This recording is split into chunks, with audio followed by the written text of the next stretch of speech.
Deer aspirant, welcome back to my channel target competitive. তোমাদের সবাইকে স্বাগত জানাচ্ছি।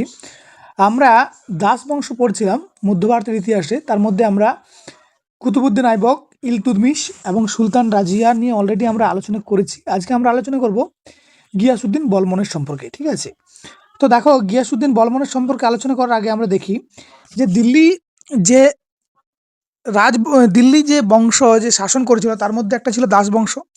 সেই দাস বংশে আমরা প্রকৃত প্রতিষ্ঠাতা হিসাবে আমরা ইলতুৎমিশকে পেয়েছি, বা শ্রেষ্ঠ শাসক হিসেবে আমরা ইলতুৎমিশকে পেয়েছি। এরপরে আমরা আজকে দেখব গিয়াসুদ্দিন বলবন, অর্থাৎ দিল্লির দাস বংশ যে শাসনের সময় ইলতুৎমিশের পরে যদি কোনো শক্তিশালী শাসক এসে থাকেন, তিনি হলেন গিয়াসুদ্দিন বলবন। ওকে, তিনি কি 1266 খ্রিস্টাব্দ থেকে 1287 পর্যন্ত সিংহাসনে কিন্তু অবতরণ করছেন। এই যে 1266 খ্রিস্টাব্দে যে নাসিরুদ্দিন শাহর পরে যে সিংহাসনে বসছেন সেটা হচ্ছে গিয়াসুদ্দিন বলবন। তুমি দেখো, সুলতানা রাজিয়া 1240-এ মারা যায়। এক মিনিট, সুলতানা রাজিয়া 1240-এ কিন্তু মারা যাচ্ছে। এই বলমন হচ্ছে 1266, প্রায় 26 বছর ধরে যে দিল্লির দাস বংশে বিভিন্ন ধরনের শাসক এসেছে, কিছুদিন সাময়িকভাবে থেকেছে, তেমনভাবে কিছু কার্যকলাপ হয়নি। তারপরে গিয়াসুদ্দিন বলমন আমরা দেখেছি, যিনি একজন 40 চক্র যে একজন সদস্য, সেই 40 চক্রের সদস্যর একজন ছিলেন গিয়াসুদ্দিন বলবন। ওকে, তাহলে আমরা বলতে পারি যে দিল্লির যে সুলতানি দাস বংশের অন্যতম শ্রেষ্ঠ শাসক বা শক্তিশালী শাসক হিসেবে আমরা গিয়াসুদ্দিন বলবনকে দেখব। ওকে, এবং তিনি দেখো তুর্কি বংশীভূতই কিন্তু ছিলেন। যখন ছোট ছিলেন না, তখন মঙ্গলদের হাতে তিনি বন্দী হয় এবং দাস হিসাবে তাকে ভারতে নিয়ে আসা হয়েছিল। সেখান থেকে ইলতুৎমিশ কিন্তু তাকে ক্রয় করেছিলেন।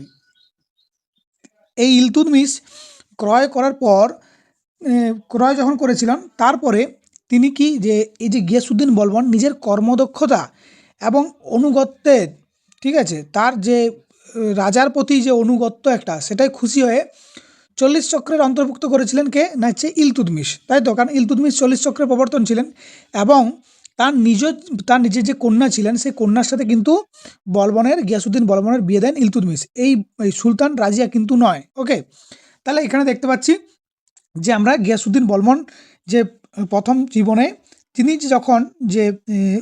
যখন রাজা হয়নি আর কি, সিংহাসনে বসার আগেই তাকে উলুগ খাঁ উপাধি দিয়েছিল। ঠিক আছে, উলুগ খাঁ উপাধির মানে কি বলে দেখুন, এই যে উলুগ মানে হচ্ছে যে মহান, এই উলুগ শব্দের অর্থ হচ্ছে মহান, আর খান শব্দের অর্থ হচ্ছে সেনাপতি, অর্থাৎ মহান সেনাপতি হিসাবে তিনি ছিলেন।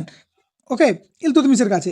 এরপর তিনি সিংহাসনে কিন্তু বসছেন কখন, 1266 খ্রিস্টাব্দে নাসির উদ্দিনের মৃত্যুর পর তিনি কিন্তু সিংহাসনে বসছেন। এবং আমরা এটা অবশ্যই মাথায় খেয়াল করবে যে তিনি ছিলেন একজন 40 চক্রের প্রভাবশালী কিন্তু ব্যক্তি। বুঝেছ?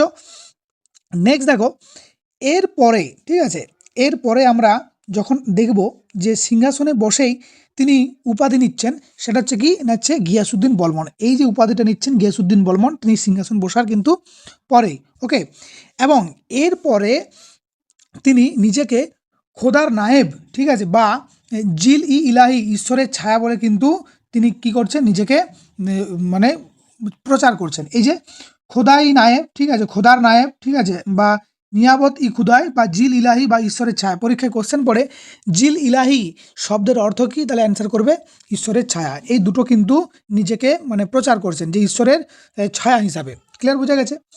এরপর তিনি মানে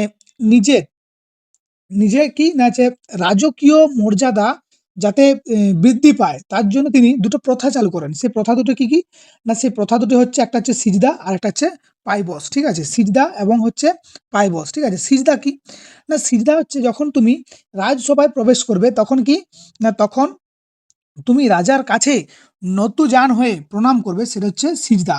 ঠিক আছে, আর পাইবস কি না, পাইবস হচ্ছে সম্রাটের পদযুগল চুম্বন করার যে নিয়ম। ঠিক আছে, সেই জন্যই তিনি কি করেছিলেন, এই দুটো প্রথা কিন্তু মানে চালু করেছিলেন। কেন?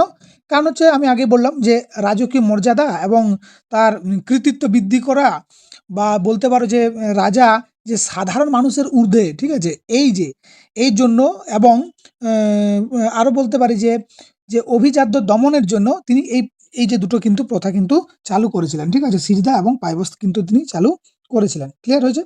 এরপরে দেখো, এরপরে আমরা দেখব যে দরবারে আমোদ প্রমোদ হাস্য মানে হাস্য পরিহাস মদ পান সম্পূর্ণ কিন্তু নিষিদ্ধ করেছিলেন। অর্থাৎ রাজা যখন আসতেন দরবারে তখন কিন্তু হাসাহাসি কিন্তু চলবে না, এটা কিন্তু সম্পূর্ণ কিন্তু বন্ধ করে দিয়েছিলেন। ক্লিয়ার হয়েছে? এরপর দেখো পারস্যদের অনুসারে পার্সিকদের জন্য নতুন বছরের উৎসব নৌরোজ, এটা খুব ইম্পর্ট্যান্ট, নৌরোজ এই উৎসবটা কিন্তু চালু করেছিলেন কে? না হচ্ছে গিয়াসুদ্দিন বলবন। পরীক্ষায় কোশ্চেন পড়েন যে নওরোজ উৎসব কে চালু করেছিলেন? অ্যান্সার করবে কে? গিয়াসুদ্দিন উলবন। এটা হচ্ছে পার্সিক একটা উৎসব, ঠিক আছে। এরপর দেখো, এরপরে কি আমরা অলরেডি দেখেছি ইলতুৎমিশের সময় কে এসেছিল বলো দেখিনি? ইলতুৎমিশের সময় চেঙ্গিস খা ভারত আক্রমণ করেছিল, উত্তর ভারত এদিকটা আসেনি, সেই জন্য ঠিক আছে গিয়াসুদ্দিন বলবনের সময় যাতে এই 40 চক্র, এই গিয়াসুদ্দিন বলবনের সময় এই যে মঙ্গল নেতা যাতে আক্রমণ করতে না পারে তার জন্য তিনি একটা পৃথক সেনা বিভাগ তৈরি করেছিলেন। সেই পৃথক সেনা বিভাগটার নাম কি? দিওয়ানি আর্জ হবে এটা, হ্যাঁ, দিওয়ানি আর্জ প্রতিষ্ঠা করেন, ঠিক আছে। কেন না হচ্ছে মঙ্গলদের আক্রমণ রোধের জন্য তিনি করেছিলেন, ওকে। আর এই পৃথক সেনাপ্রধানের যে মন্ত্রী ছিল তাকে কি বলতো? আর্জ ই সামালিক, ঠিক আছে, ওকে, এটা দরকার নেই, জাস্ট এটা মনে রাখবে যে দিওয়ানি আর্জ প্রতিষ্ঠা করেছিল কে? পৃথক সেনা বিভাগ, সেটা হচ্ছে গিয়াসুদ্দিন বলবন। ক্লিয়ার হয়েছে? পরের কোয়েশ্চেন দেখো, পরের পয়েন্ট বলছে 40 চক্রের ক্ষমতা খর্ব করেন। 40 চক্রের ক্ষমতা কেন খর্ব করেন এটা তোমরা বলতে পারো, নিজে একজন 40 চক্র ছিলেন, ঠিক আছে।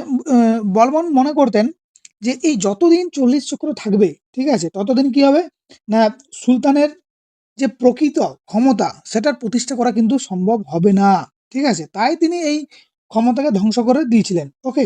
এবং যে অভিজাত গোষ্ঠী ছিল সেটা প্রকৃতপক্ষে সুলতানের উপর কর্তৃত্ব ফলাতো, ঠিক আছে। তারা দুর্বল সুলতানদের ব্যবহার করে রাষ্ট্র চালাতো, ঠিক আছে। এই যে মানে আবার কোথাও কোথাও যদি বিদ্রোহ হতো তারা উৎসাহ দিত, ঠিক আছে। কেন্দ্র যে শাসন তার ঐক্য অবস্থাকে সমস্ত ধ্বংস করে দিত। তার জন্য তিনি কি করলেন? 40 চক্রটা ভেঙে দিয়েছিলেন। 40 চক্র চালু করেছিলেন, পরীক্ষায় কোশ্চেন পড়ে ইলতুৎমিশ, এবং ভেঙে দিয়েছিলেন কে? যে গিয়াসুদ্দিন বলবন। ক্লিয়ার হয়েছে? এরপর তিনি কি করেছিলেন না বিদ্রোহ দমন এবং আইন শৃঙ্খলা রক্ষার জন্য তিনি করেছিলেন ব্লাড এবং আয়রন পলিসি, ঠিক আছে। ব্লাড এবং আয়রন পলিসি কিন্তু তিনি চালু করেছিলেন, ওকে। ব্লাড এবং আয়রন পলিসি তিনি চালু করেছিলেন। এরপর দেখো পরের পয়েন্টে দিচ্ছি, বলছে দিল্লির কাছে মেওয়াটি, এটা হচ্ছে মেওয়াটি দস্যুদের দমন করেন। এরপরে দেখো দিল্লির যে মেওয়াটির যে দস্যু, ঠিক আছে, সেই দস্যুদের কিন্তু তিনি দমন করছেন, ঠিক আছে, কঠোর হাতে। কেন বলো দেখিনি? কারণ হচ্ছে দেখো দিল্লির কাছে যে মেওয়াটে তারা দিল্লির আশেপাশ এবং যে পার্শ্ববর্তী অঞ্চলগুলো থাকে বা গ্রাম সেগুলো তারা কি করতো? প্রচুর লুট করতো, ঠিক আছে, এবং অরাজকতার সৃষ্টি করতো, মানুষকে হত্যা করতো, ঠিক আছে। তার ফলে কি হয়? তার ফলে রাজধানী আস্তে আস্তে নিরাপত্তা হারিয়ে পড়ে, ঠিক আছে। বাণিজ্যের পথ কি বিঘ্ন হয়ে যায়, লোক ভয়ে যেত না, ঠিক আছে। আইন শৃঙ্খলা সমস্ত বজায় রাখা সম্ভব হচ্ছিল না। এই জন্যই তিনি কি করেছিলেন না তিনি এই দস্যুদের হাত মানে দস্যুদের হাত থেকে দিল্লিকে রক্ষা করেছিলেন এবং দস্যুদের কিন্তু তিনি দমন করেন, ওকে। এরপর দেখো তখন বাংলা শাসন ছিলেন তুগরিল খাঁ, ঠিক আছে। তুগরিল খান এই বাংলার শাসক তিনি ছিলেন। তিনি চাইছিলেন কি যে দিল্লির শাসন না মেনে তিনি স্বাধীনভাবে একটা শাসন করতে চেয়েছিলেন বাংলাতে। তার জন্য তিনি বিদ্রোহ ঘোষণা করেছিলেন কার বিরুদ্ধে? না হচ্ছে বলবনের বিরুদ্ধে, এবং এই বলবন তার সেটাকে কঠোরভাবে কিন্তু দমন করেছিল। ক্লিয়ার হয়েছে? এরপরে আরেকটা পয়েন্টে তুমি মনে রাখবে যে তিনি কি করেছিলেন না তিনি হচ্ছেন যে বারিদ নামক এক প্রকার যে গুপ্তচর তিনি কিন্তু নিয়োগ করেছিলেন। কেন? কারণ হচ্ছে দেখো একটা যখন আমি মানে দিল্লি একটা বড় জায়গা, দাস বংশের যে গিয়াসুদ্দিন বলবন সম্রাট পড়ছি, তিনি ধারণা করেছিলেন যে রাজার মানে নলেজের বাইরেও, ঠিক আছে, কি হয় না প্রচুর মানুষ রাজার উপরে আক্ষেপ থাকতে পারে, ঠিক আছে, বিদ্রোহ ঘোষণা হতে পারে। তাই বলা হয় যে গিয়াসুদ্দিন বলবন আমির এবং প্রাদেশিক যে শাসনকর্তা ছিল তাদের উপরে যথেষ্ট নজরদারি রাখার জন্য, এবং এই যে বিদ্রোহ বা তোমার ষড়যন্ত্র যাতে না হয় তার আগেই যেন ধরা পড়ে যায় তার জন্য তিনি এই বারিদ নামক কিন্তু গুপ্তচর কিন্তু প্রচার মানে প্রয়োগ করেন। বারিদ নামক যে গুপ্তচর তিনি নিয়োগ করেছিলেন, ঠিক আছে। এরপর দেখো গিয়াসুদ্দিন বলবন ছিলেন দাস বংশ মানে শেষ হচ্ছে একটি শ্রেষ্ঠ সম্রাট, ঠিক আছে, তাকে বলা হয় গিয়াসুদ্দিন বলবনকে। এরপরে সেরকমভাবে আর দাস বংশে কেউ কিন্তু আসেনি, ঠিক আছে। এরপরে আমরা দেখব সেটা হচ্ছে খলজি বংশ আমরা পড়বো নেক্সট দিন থেকে। তো এইটুকুই ছিল গিয়াসুদ্দিন বলবন সম্পর্কে আলোচনা। তো চলো নেক্সট ভিডিওতে দেখা হবে, আমাদের আলোচনা করব খলজি বংশ নিয়ে। ঠিক আছে, আজ এই পর্যন্তই, পরবর্তী ভিডিও দেখা হচ্ছে। ততক্ষণের জন্য সুস্থ থেকো, ভালো থেকো, পড়াশোনা করো।